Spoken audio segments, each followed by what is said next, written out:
قوالی گانے والا وہ کہتا ہے کہ پڑھی نمازیں رکھے روزے جنت پالی ملا، پڑھی نمازیں رکھے روزے جنت پالی ملا، میں خواجہ کے عشق میں کھویا مجھ کو مل گیا اللہ۔ یہاں خواجہ کا سکہ چلتا ہے۔ تو یہاں پر قوال یہ کیا کہنا چاہتا ہے کہ جنت کے طلب کرنے والے جو ہیں یہ ملا لوگ، یہ نمازیں پڑھتے ہیں، روزہ رکھتے ہیں، اس کے ذریعے جنت کے طلبگار بنتے ہیں۔ ہم کو جنت کے طلب کی ضرورت نہیں ہے، ہم دوسرا طریقہ اختیار کرتے ہیں ڈائریکٹ اللہ تک پہنچنے کا۔ ہم عشق میں پڑ جاتے ہیں، خواجہ کی محبت میں یا کسی اور کی محبت میں، اس کے ذریعے ہم اللہ تک پہنچتے ہیں۔ جنت اور جہنم کی کوئی ضرورت نہیں۔ اسی طریقے سے علامہ اقبال کا ایک شعر ہے جو کہ انتہائی زیادہ غلط ہے۔ وہ کہتے ہیں یہ جنت مبارک رہے زاہدوں کو، یہ جنت مبارک رہے زاہدوں کو کہ میں آپ کا سامنا چاہتا ہوں۔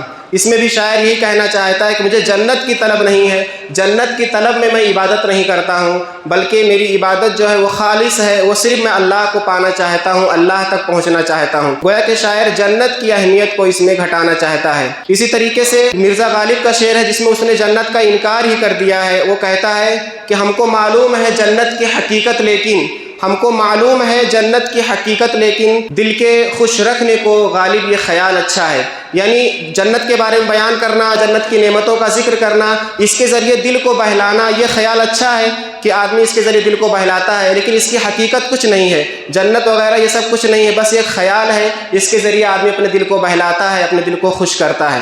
تو اس میں جنت کا سراسر انکار کیا گیا ہے۔ اسی طریقے سے بہت سارے نعت ایسے آپ کو ملیں گے جس میں جنت کی توہین کی گئی ہے، خاص طور سے مدینہ کے مقابلے میں۔ ایک بہت ہی مشہور نعت ہے کہ ہم نے آنکھوں سے دیکھا نہیں ہے مگر ان کی تصویر سینے میں موجود ہے۔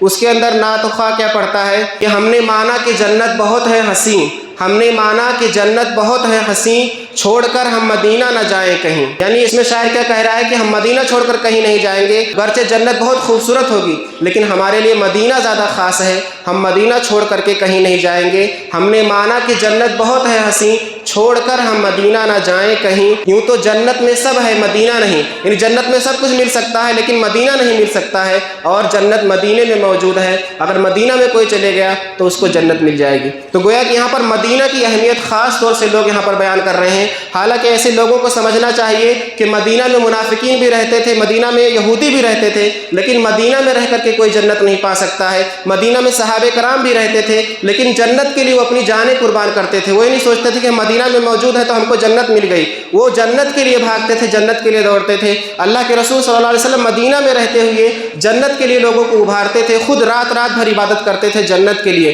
تو جنت کی اہمیت زیادہ ہے نہ کہ مدینہ کی اہمیت۔ لوگ بھولے بھالے رہتے تو ان کو ایسا لگتا ہے کہ بہت اچھی بات کہی جا رہی ہے، مدینہ کی تعریف ہو رہی ہے تو گویا کہ بہت اچھی بات ہے، لیکن جنت کی توہین ہو رہی ہے یہ لوگوں کو نظر نہیں آتا ہے۔ تو اس طریقے سے لوگ اپنے نعت کے ذریعے، نظموں کے ذریعے، غزلوں کے ذریعے جنت کی کہیں نہ کہیں توہین بیان کرتے ہیں، اور وہ صوفیانہ عقیدہ بیان کرنے کی کوشش کرتے ہیں کہ جنت اور جہنم کی کوئی فکر نہ کرے، بس اللہ اللہ کرتے رہے، اللہ اللہ اللہ میں فنا ہونے کی بات کرتا رہے کہ ہم ڈائریکٹ اللہ تک پہنچ جائیں، اللہ میں فنا ہو جائیں، جس کو عشق حقیقی بولتے ہیں کہ ہم کو ڈائریکٹ اللہ سے ملنا ہے۔